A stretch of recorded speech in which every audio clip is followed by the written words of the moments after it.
everybody. So today's special guest is Shivan Sarna, who's here to tell you her story with SIBO and why she's written a book, why she's doing her 7th summit now.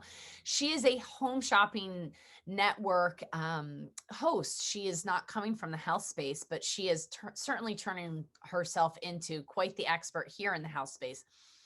And this is explaining what SIBO is, how to deal with SIBO, how to manage SIBO, and also the underlying causes. And so this is a very different type podcast than we typically have for you today. And you'll see if you get to the end, both of us have some aha moments here towards the end. So I'm really looking forward to you enjoying this podcast today. It's definitely a different one. Please do comment. Your comments really help me understand what you guys are liking and not liking. And we will see you next time on The Beats. Enjoy today with our guest, Shivan Sarna from the Home Shopping Network and the space of SIBO, SIBO SOS. We'll see you on the next Beats.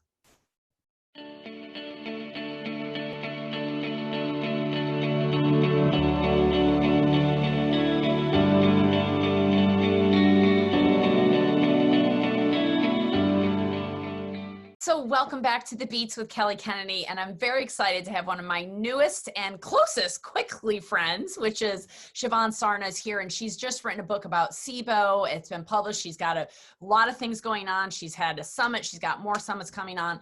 But one of the reasons I wanted to have Shivan in today is because she comes from a different space than the health space. You know, many of the people that we've interviewed on this podcast have been practitioners and doctors and dentists, and we have yet to delve into the people that have utilized this work. And we're going to have another show, which is 3 of our clients at True Wellness. But Shivan and I just met a few months ago, and truly it was like sisters reconnected, I felt like. And it's not many people I say I love you to pretty quickly, and I've already told her I love her multiple times. And you'll see why. She's a bright spot of energy. She's a wonderful, blessed woman who is here to share your blessings.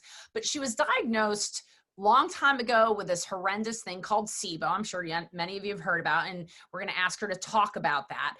But because of who she is in her life, she is on Home Shopping Network for over 2 decades. She's a huge star there. She's been successful in a couple different categories. She's now as a guest host in the fashion category. Correct me if any of that is wrong, because I'm not reading any of this. This is purely from me knowing her. You definitely have given me a promotion. I love it. Keep going. And she, you know, because of that, she had resources, she had knowledge and access to stuff that maybe the common person that doesn't have access to. And what's great about Shivan is she's made that now accessible to everybody. That's been her, I would say, her plight, her passionate part of that is that realizing that and now giving that to everybody else. So thank you for spending your time with us today. Thank you for being a guest on our podcast at The Beats, Shivan. Thank you. Yeah, baby. Let's do it. Let's do it. All right. There's your book. What? Here's the book. It's called Healing SIBO, and there's a picture of the intestines superimposed on a balloon because SIBO gives you gas. I thought that was funny. So basically, SIBO, just what it is, in case you're like, huh? Like, I used to think it was irritable bowel syndrome, just misspelled. In a way it is, because SIBO is IBS, IBS is SIBO. Let me rephrase that in that SIBO is the #1 underlying cause of IBS. IBS is a diagnosis of exclusion. You're like, you don't have Crohn's, you don't have IBD, which would be terrible. These are very serious conditions. You probably have IBS because I don't know what else you have. And here, take this, laxative, take this fiber, have an antidepressant, go exercise. So, yeah, that's not going to really help. Okay, I'm just telling you that right now. And you suffered with this not for a decade. No, but since I was 5. Since she was 5. Since I was 5 years old. Thank you for pointing that out. Yes, it has. So basically, here are the symptoms. Let me give you the name of it. It's small intestine bacterial overgrowth, SIBO. And it's when the microbiome is disrupted, but not in the usual way. It's when bacteria from the large intestine gets into the small intestine and doesn't leave. And therefore it overgrows, and thus the name small intestine bacterial overgrowth. Let me give you a couple of the symptoms. Bloating, constipation, diarrhea, alternating constipation and diarrhea, exhaustion, rosacea, restless leg syndrome. Some people think it leads to infertility, which I think is very interesting. Just the list goes on and on. Now, I got to tell you this, is that SIBO mimics other things like parasites. Yes, I know we're in America and that doesn't matter. And it also mimics candida overgrowth. Some of the symptoms can mimic ovarian issues, including serious ones.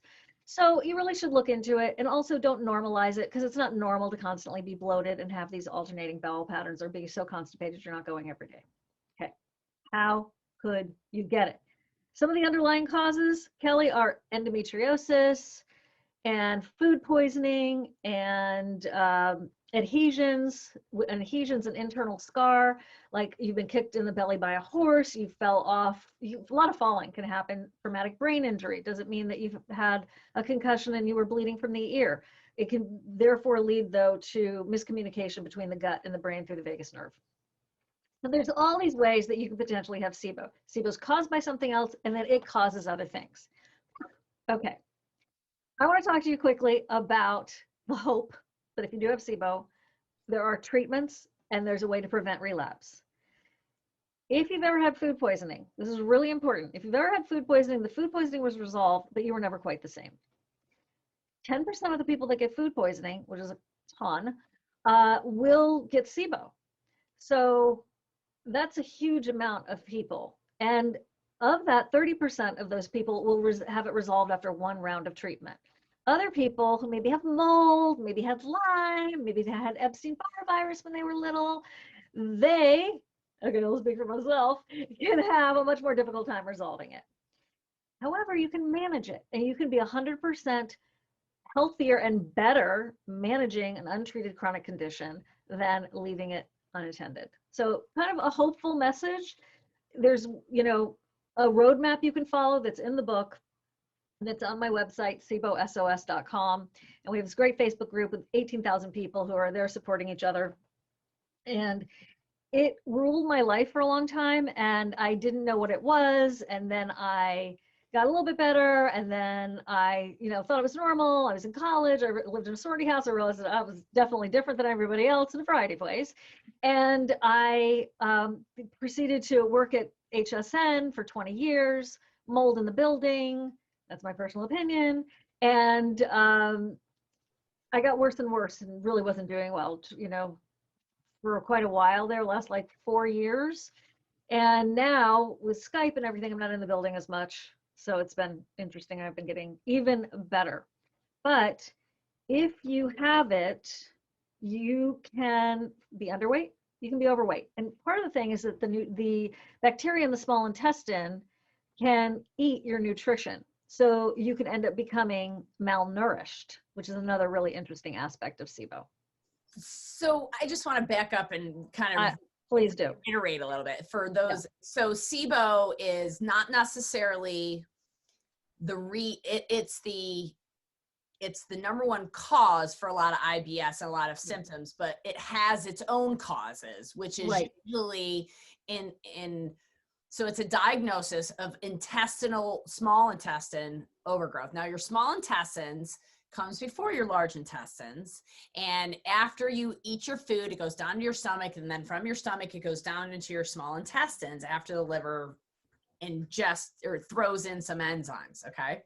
The small intestines is where you have Peyer's patches, which kick out lymphatic cells and the microphyllae, which help you absorb food.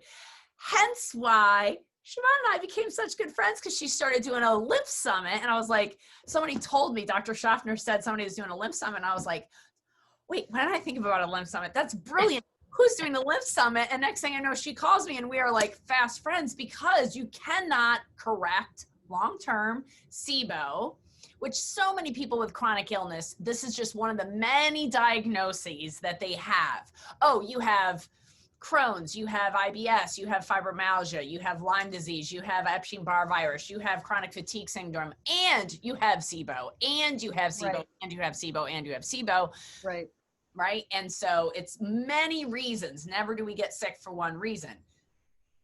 Some people have food poisoning. Some people have, like she's saying, an injury to the gut where the fascia probably gets twisted or torn and tight, Which what food poisoning does the same thing. I've had food poisoning. Oh, It's a wrench to your stomach. You feel like you've been kicked in the stomach. It's hard. that's true. You did it when you were a young kid. I was a 20-year-old when I got food poisoning. I wouldn't wish that on my worst enemy. That is poisoning. It's called poisoning for a reason. For a reason. Yeah. For a reason. Yeah. And then, yes, often people are not the same for a long time.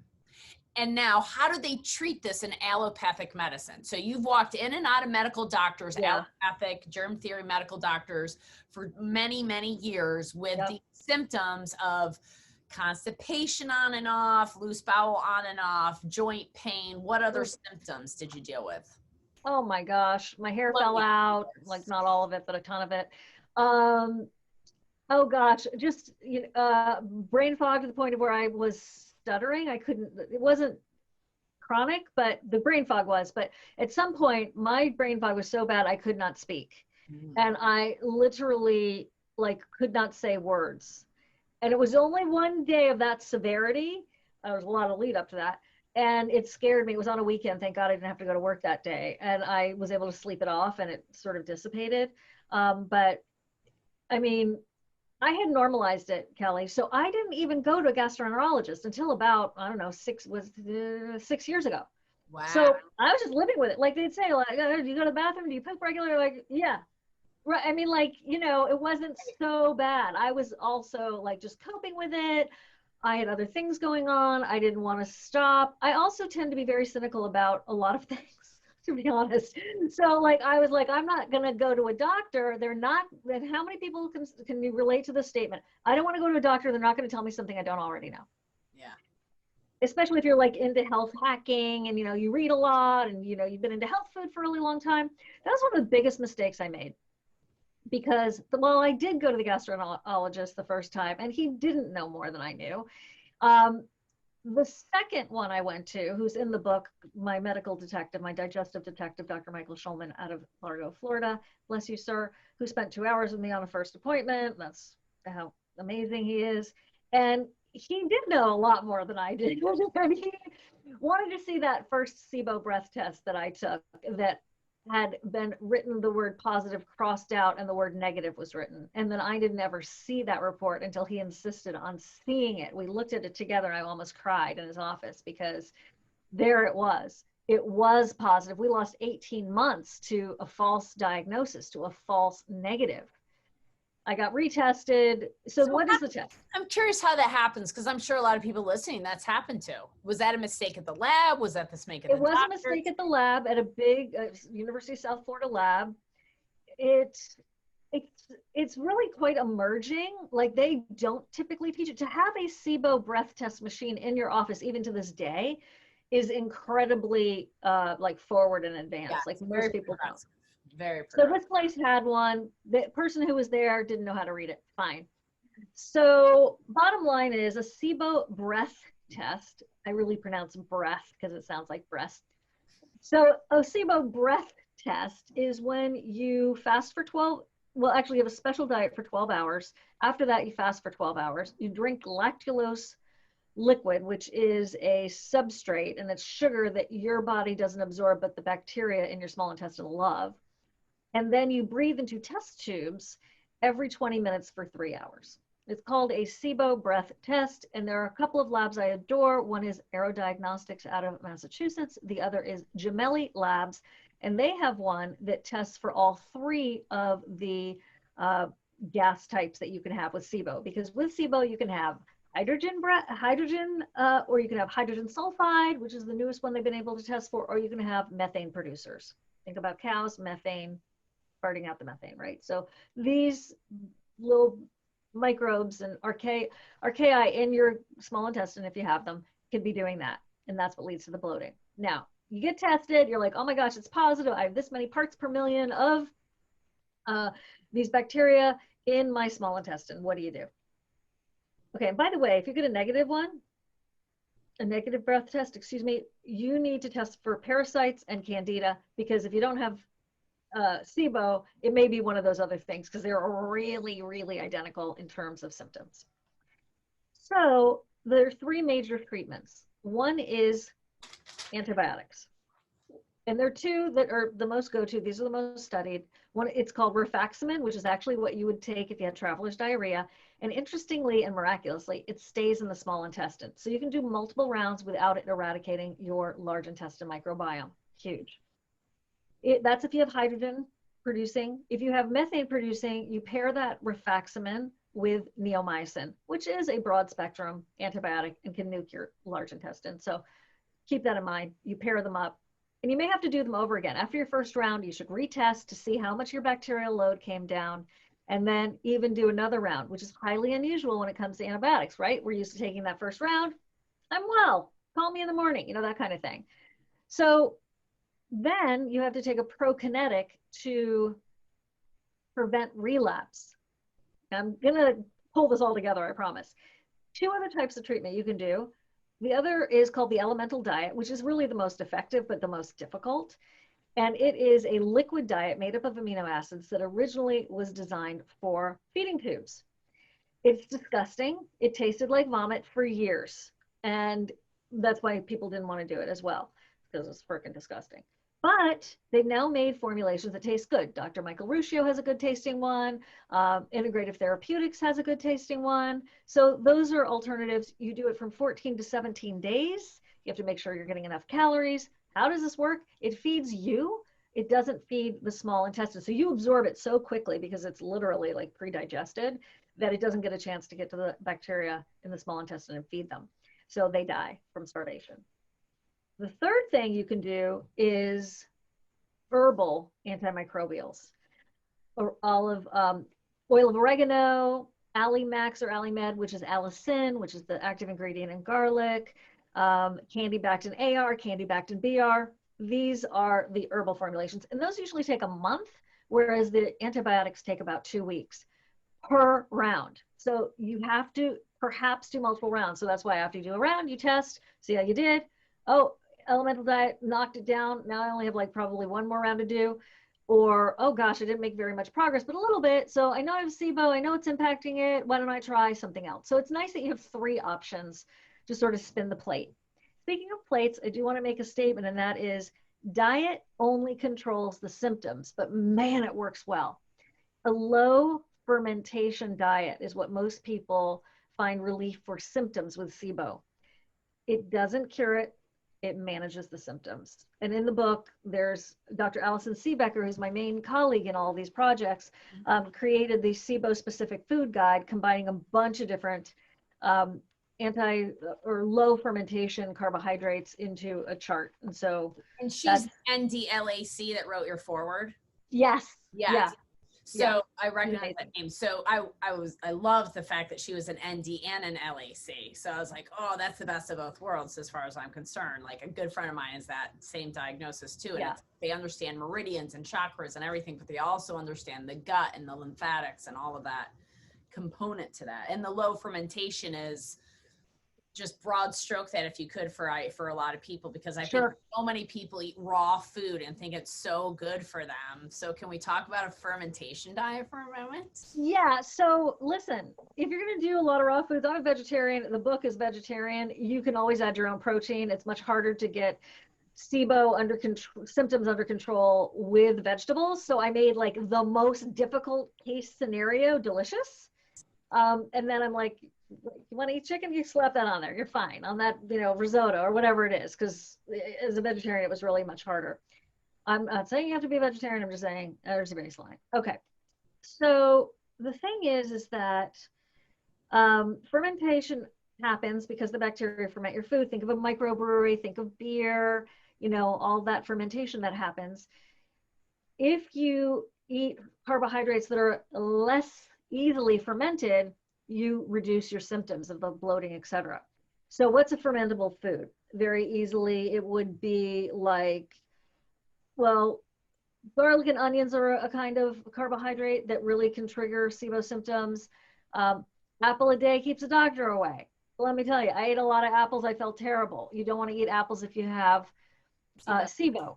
But you are trying to, interestingly enough, expand your diet as quickly as possible because you do want to maintain the diversity of the microbiome. So it is a frickin' part-time job project. I'm telling you, So Kelly, you were saying that, I had all these resources available to me. What I really had was my superpower, which is persistence.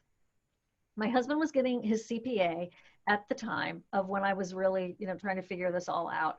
And so for the first time since the 1980s, I had a little time on my hands because he was like studying and I was in the office in the kitchen and I was just like, Dr. Google, boom, boom, boom, beating the crap out of my computer, like, where's the information? And I go to the acupuncturist. I went to the Ayurvedic physician. I went to the guy who gave me the shots for the cortisone shots for my fibro. I got Rolfed a bazillion times. I mean, you name it. Myofascia work, hydrocolon therapy. Yes. Acupuncture. Reflexology. Chiropractic. Yes. She's done all of that. I've done it all, thousands and thousands of dollars. And sure, a lot of it did help me feel better and get me through the week. However, I'm trying to get to the root cause here and trying to fix it. And I didn't even know what I had. So we found out what I had. I still did some of those therapies to make me feel better and get through it. I did the SIBO specific food guide, which is what Dr. Seebecker created. And I got an appointment with her. I stalked her website, right? So here's a world-renowned SIBO expert. She was on hiatus when I first found her. And her website, siboinfo.com, is gold for anyone who is trying to figure this out as well. And I finally got an appointment with her. And this is all me just following my intuition, being persistent. I was probably stalking her website for a month. When is she coming back online? When is she coming? So then I got in there and I booked an appointment every month for the next 6 months. And in the beginning, I did it every other week. So here's the resources I had. Persistence. I had such discomfort that it prompted motivation. So I really used it as a tool to get me to the next level. I also did a lot of praying. We need to say, because we say all the ways that the pain of change, because change is painful, but the pain of change has to be less than the pain of not changing. Then and only then will people change. So you're not changing anything about what was going on was motivating you to make some changes, because not doing anything was just getting worse and worse and becoming more painful. Yeah, that's very good. That's very good. Yeah. So I would take my notes to these doctor's appointments, all these appointments, and everyone wanted to know, well, what have you been doing? How are you doing? What's in the notebook? And my spiritual teacher, Linda Bennett, was like, you have to write a book about this. And then all these doctors are like, you have to write a book about this. I'm like, okay, I get it. So there I am, my 4th or 5th appointment with Allison, Dr. Seebecker. And I'm like, hey, I'm going to do a summit on SIBO. Will you be on it? I was so nervous. It was so cute. I was so nervous. She's like, not only will I be on it, I will help you. I will introduce you to all my colleagues. Now in Portland, Oregon, there's this cache of SIBO specialists. They teach it at the Natural Health University there. They are all friends. They all share information. It's a beautiful thing. I mean, I lucked out with this. And so she introduced me, but I had really the intention of writing a book, right? I started writing the book. I still have the notes and everything, and I used it as an outline for this book, but it's a lot harder for me to write a book than do a talking summit and interview people, because that's what I've been doing for 20 years. So I go to Portland, Oregon, and I hire a wedding videographer, just a side story, to do the video. And that was a big mistake. So I interviewed 12 people, Kelly. Got the video, spent a lot of money, schlepped all over that Portland area to doctor's offices and had to call all of them and say, I'm coming back with my own videographer. We have to redo it. You forgot to record or something? I had to record it all over again. Oh. Lord have mercy. Because it was not it just wasn't good. He's a great guy, love him. The guy who did it originally, wedding. If I was getting married in Portland, I'd hire him for my wedding, but I would not hire him for summit work. A professional summit, yeah. Right. So my old boyfriend, who's friends with me and my husband still, who's a videographer and a movie maker, came with us to Portland, Oregon. That's great. It's great. And of course, he's amazing, and everyone loved him, and he loved everyone. And then when I had to go by myself because my husband couldn't come, Miles and I would like stay at Airbnbs together. We call it Camp SIBO. He'd be in one room, I'd be in the other. Dr. Seebecker would come sometimes. She was like adorable. So anyway, we had to retape it. Everyone was amazing. They were totally generous with their time. They sat with me again and retaped it, and it was like magnificent. It was a beautiful summit. It's been one of my favorites I've ever done, and I'm working on my 7th one. So bottom line is I took all that information and put it in this book is what I'm getting at. But since then I did the SIBO SOS Summit 1, SIBO S Summit 2, SIBO SOS, Digestion SOS, Rescue and Relief from IBS, SIBO, and Leaky Gut. I did the Microbiome Rescue Summit. I'm working on the Lymphatic Rescue Summit with you. I'm working on Liver Gallbladder Rescue Summit, and then also a Biological Dentistry Summit. Because I love summits. I was, doing summits in terms of participating in them and as a patient purchasing them. And I was so excited when I first saw this model. You get to watch it for free for a week. And then if you want to buy it and get the transcripts, you can, but you don't have to. It's awesome. It's amazing. And it's cheap compared to, all this information. The book is $20. I'm telling you, you want a lot for a little, that's a great place to start. Anyway, what you do is you do this breath test, you find out if you have it, you treat in the 3 ways that I said it, you stay on this low fermentation diet, and then you need to make sure you don't, once you get a negative SIBO breath test, you need to make sure you don't relapse. How do you do that? By taking a pro-kinetic. You see, the whole underlying cause of SIBO, remember it's caused by something else and it causes other things, but there's a mechanism in the small intestine called the MMC, migrating motor complex, which is this sweeping wave, a very fragile, very micro sweeping wave of debris out of the small intestine, like food particles. If that's not working, that bacteria can go in there and eat all that, and that's when it overgrows. If your MMC is working fine, you're not going to get SIBO, okay? If your endometriosis is pulling on your small intestine, even if you have a good migrating motor complex, but if literally the pipes are moved so that it can't totally get that sweeping motion going, you could get SIBO from that. If you have an adhesion, a scar from a cesarean or the kick of the horse into the belly, that's then bound up some of your small intestine and pulling it in a direction, and the migrating motor complex can't sweep it out, that can lead to SIBO as well. How is not the lymph and the fascia doing this? Like how are we not talking, like that's what we're talking about really, is you're talking about that undulation, that what that lymph capillary does is it pulls it in all from that interstitial space and flushes it out. And if there's a fascial tension, it doesn't allow that to happen. And that's why we had to meet. Right. Okay, so the interstitial cells of Cajal, I don't know the backstory on why it's called that, are in the lining of the small intestine. And when those are impacted, your migrating motor complex won't work. The food poisoning thing is big because so many millions of people have food poisoning around the world, billions, right? So what happens is the antibodies from that food poisoning go in and through molecular mimicry, confuse the interstitial cells of Cajal, it's a mouthful, and the migrating motor complex doesn't work. So it is about the communication and the mechanism of this micro sweeping of the small intestine. When that malfunctions, for whatever reason, you can get SIBO. And SIBO leads to malnutrition, weight gain, weight loss, rosacea, restless legs.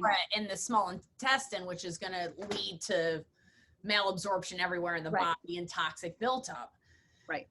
And how do you spell Cajal? Is it C or A K? It's C-A? ICC, it's a C. It's a C-A-H-L. H-A-L. Girl, you'll have to look that one up. I will. It's so interesting. I want to talk to Desiree DeSwang about it too, because I think that, what you're really bringing to term is the fact that, and I understand SIBO at some level, never to that extent.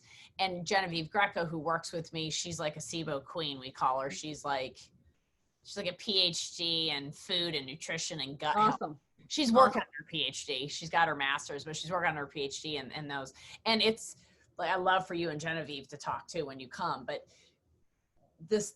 what I'm realizing as we're talking is that we always know that it's never one thing that causes one thing. It's always multi-causational. We know that. Right. What you're saying to me, it sounds exactly like if the lymph and the fascia get caught up in the small intestines, then you're going to get this SIBO. And for me, the way to unwind it is open up that fascia so that you are preventing the underlying cause, which is going to allow the communication, which is why people need a pro-kinetic, because there is no communication because the fascia is the communicator. And that's what a pro-kinetic is, right? It's some kind of ionic communicator of the body. I don't know what a pro-kinetic is. So like ginger is a pro-kinetic, motegrity is a pro-kinetic, Okay. Zelnorm, which is Tagacerod, is a pro-kinetic. These are some prescriptions. Modal Pro is a natural one. It moves things along. It starts peristalsis. It creates peristalsis. It creates the movement of the gut. It's kind of oversimplifying it, but you could say that. Yeah, it's starting the There's a very specific set of mechanisms that it makes it move.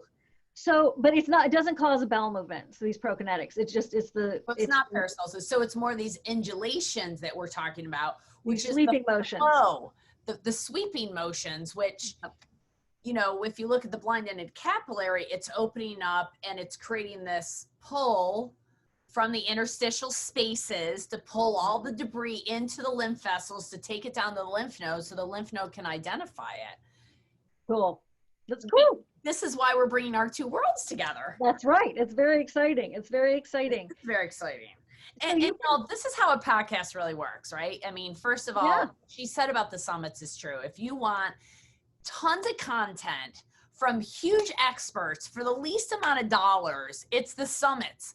Whatever you want to learn about, whether it's accounting or something in the health space, trust me, there's a summit for it. Yeah.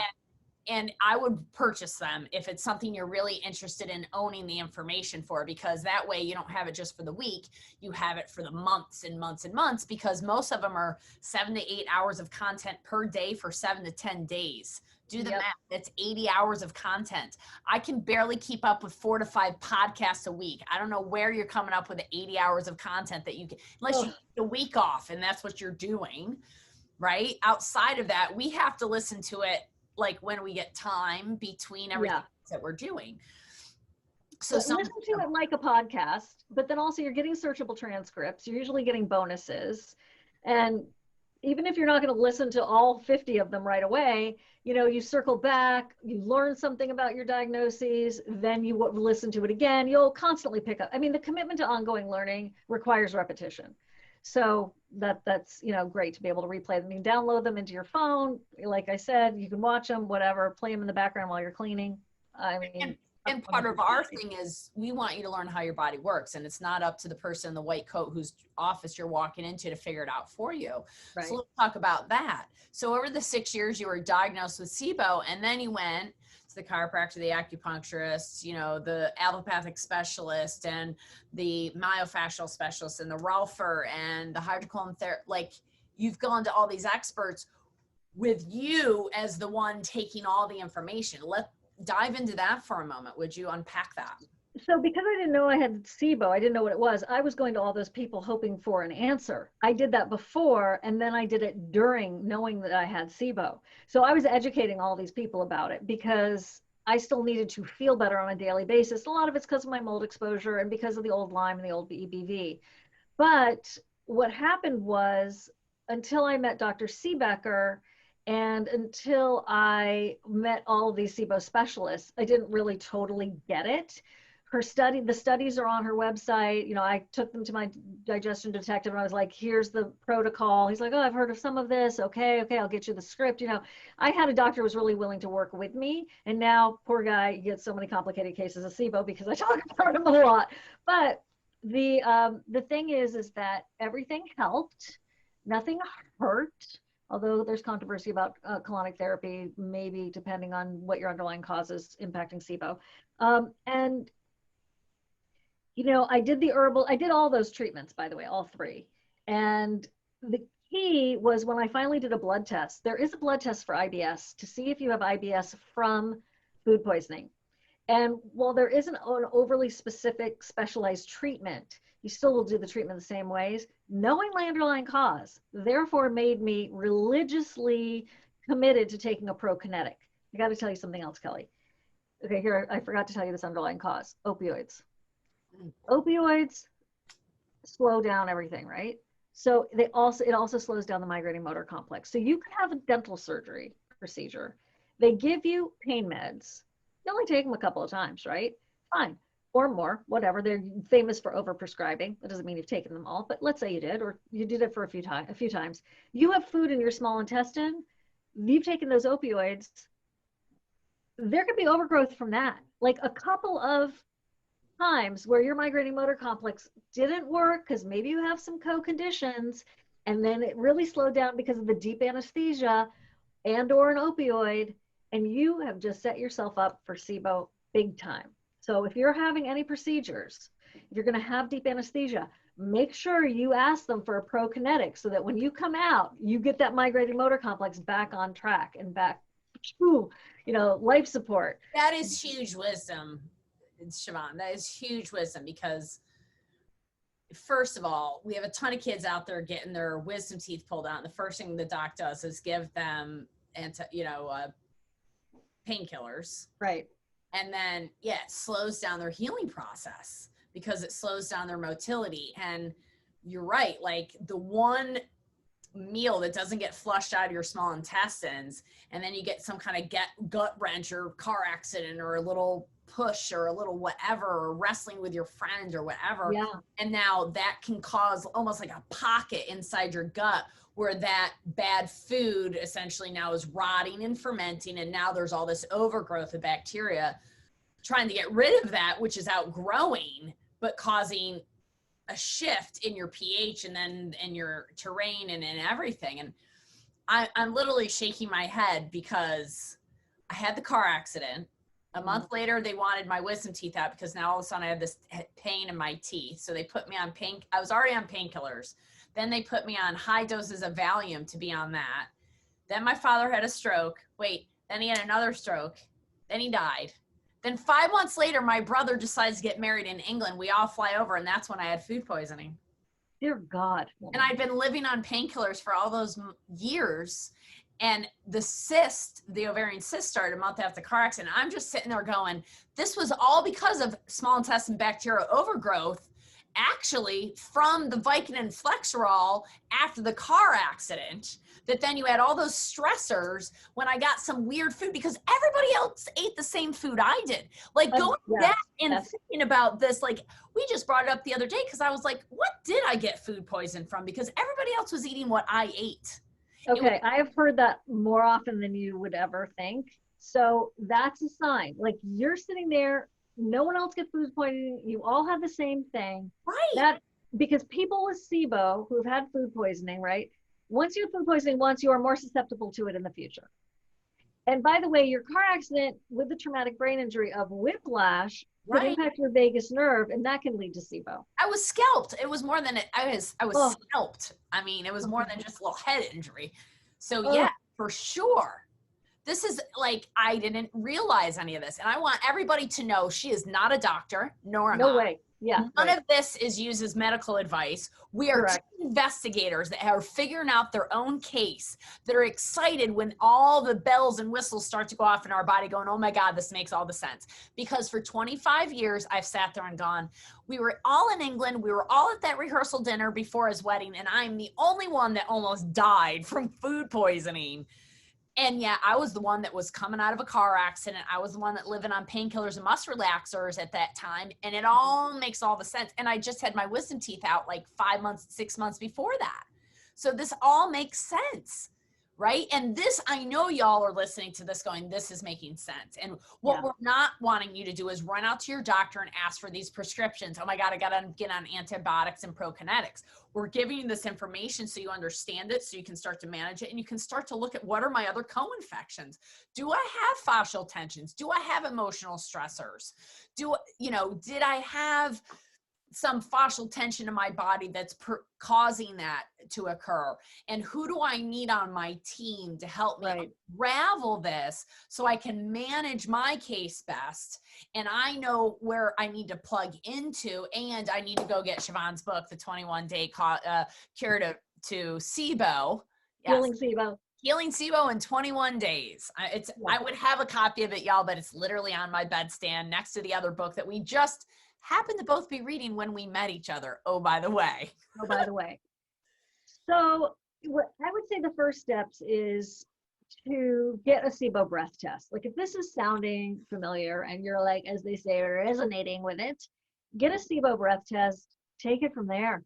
You know, and if you don't have SIBO, but you have all these symptoms we're talking about, bloating, digestive irregularity, inflammation, then check for parasites. By the way, Para-Wellness is a organization out of Colorado. They are, in my opinion, the best parasite lab. The gentleman there used to be in the military, a parasitologist, and he goes through all of the slides, like looks at your poop 1,000 different ways, literally, until he finds something. So that he can detect yeast and tons of parasites. He also on his website, parawellness.org, Para-Wellness, find it. They have pictures of things that look like parasites, like orange pulp and things like that in your poop that aren't parasites. So it's really interesting. I mean, I know it's very, very specific, but if you got this issue, you're going to eventually go there. I hope you will, because if you just get your stool tested at your typical Quest or even LabCorp, any of them, whatever. Honestly. If it's positive, it's definitely positive for parasites. If it's not positive, it doesn't mean you don't have parasites, because it's just the test isn't that sensitive. But if you are positive, you definitely have them. Don't quit there. Like if your insurance covers that and you're thinking like, why not? I'll poop into a cup. My insurance is going to cover it anyway. Great. But don't stop there if the test is negative. And no, please, we're not saying that the human body is sterile by any stretch of the imagination. No. I don't want people to get that concept. We are not sterile beings, right? No. We are an ecosystem, an organism that is full of bacteria, virus, fungus, and mold, and parasites in non-pathogenic forms. What we are talking about is an outgrowth into a pathogenic form that has caused illness. Because what Shivan is aware of is that we are more bacteria. That's why she's talking about the microbiome. That's why she did SIBO on the microbiome. And she's learning with the biological dentistry that the mouth has a whole microbiome in and of itself, as her head is oh my gosh direction for those who can't see her, because we all know that we don't want to kill the bacteria on our skin. And if we need antibiotics, we use them in a short amount of time, not long-term, because that long-term use of antibiotics can cause a whole slew of other issues. And that's an underlying cause of SIBO, is a long-term use of antibiotics. Long-term use of antibiotics. Yes, thank you. So don't take today's podcast as the end all be all. Take today's podcast as the beginning That's right. of investigations, and as the beginning of, oh, these are other roads that I need to go down. And look, here's two brilliant women patting ourselves on the back that we're brilliant women, that we're intelligent women that know how to investigate, that are both persistent as hell, that had a fire inside each one of us. Now let's talk about why. Why did you have a fire inside of you? What was your dad's health history that maybe caused you to want to look at health a little differently? My father's Indian. I'm sorry, your mom. It was your mom. No, that's okay. My father's Indian, right? So I was born when he was 69 years old. Is that right? That's right. Yeah, that's right. I can't even believe it myself. So let's talk about my dad for a second. Shivan Sarna, he's Indian. He was born in the late 1800s. That's right. I said it. He was the father. He was father to my 8 and 9 year olds older sisters. Same mom. And I was born when he was almost 70. Happy anniversary. I'm a surprise. So, hey man, good for you. Good on you guys. So my mom was 30 years his junior. He was Irish and Welsh from upstate New York. He's from India. They met in New York City. It's a long story. It's a beautiful thing. One day we'll have a musical about it because it's so magical. But what happened was mom got lymphoma. And that's why I ended up doing the Lymphatic Rescue Summit, is because I don't think it's a system that's talked enough about. And because it's ignored. It's a system that's ignored. Let's face it. Let's call it what it is. And I wanted people to learn more about it because there's so many things you can do yourself, as well as if you have a serious illness, you absolutely need to be paying attention to it and pulling it into your being and your protocol. Yeah. So mom had lymphoma. Dad died at 82 from a heart attack and brain aneurysm. But he was ripe at 82. It was time. He actually had a heart attack right after I was born, and then he died when I was 13. And I feel like I made a deal with him, like in the astral world, like, hey man, you can't leave. I just got here. At least stay until one would be bat mitzvah. I'm not Jewish, but you get the idea. Hang out as long as you can, man. I feel like you did. Yeah. And I feel like the same way. And this is another thing that we have in common. So, and I think it's just fun for people to understand that, listen, you got to enjoy the journey, because along your journey, there's going to be beautiful, beautiful pearls like Shivan. Like I did not know this one. I can't remember not knowing her, and we've only known each other for a few months. And it's beautiful things like that that your journey can lead you to, and her beautiful story of understanding how her body works and all the people she's been able to help in another space. Like, she doesn't come from the health space. I'll say that again. And that's so exciting to me, because she's taking this information out to people, ideally preventatively, before they need it. And that's the goal, right? That's what we're all trying to do in the health space, is like, hurry up and share this with everybody you know, because you guys are also chronically ill and we're happy that you're here, but freaking go tell the people that aren't chronically ill, so that we can prevent them from needing this information. Right. We all need it. We all need it. And let's take it proactively, so we don't have to be persistent. So we don't have to be so driven to find the root cause of my illness, because I don't want to manage my illness the rest of my life. Yet continue to educate people, because that's what this is all about. Like, she had to do a lot of her own self-education, as have I, which is why we've made it so, why we're so giving of our time and willing to ask our colleagues and our mentors of their time to give to you, because we know how much this can cut out of your learning curve. Right. Because, you know, when you get to the end, it's glory. It is glorious. It is relief. It's odd to be relieved about a diagnosis, but anyone who has a chronic condition knows that relief when they finally find out what it is. I dedicated the book to anyone who's had a medical mystery, because that unknowing, I mean, I used to talk to God and the universe like, look, I know you know what it is. Why don't you just show me? Why don't you just tell me? You just reveal it. Come on. And, you know, eventually that did happen. But, you know, I also didn't make a deal, but I did mention that if I could figure it out, I would make sure that I shared it with the world. Like, that was a badge of honor I was going to do, is I was going to make sure I didn't waste this.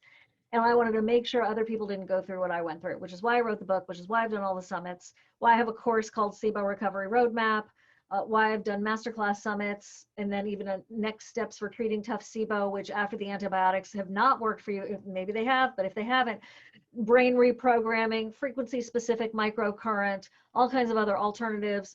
Believe it or not, a study of hypnosis with 1,000 people 5 years later, they're still doing great. So there's other things that if the traditional treatments I talked about don't work, you could get into as well. And people can still access your summits, even though they were past summits, correct? Right. I would say the best thing to do is to come to SIBOSOS.com, click on the resources, and you'll see the classes. They're master classes, which I think are a little bit faster to get you there. So I go with it's basically first steps in treating SIBO masterclass. You can also email us at info@SIBOSOS.com. Tell us what your situation is, and we can guide you to the right courses and resources. But the book, I got to tell you, for $20, I'm astonished at how much I packed in there, plus over 40 recipes.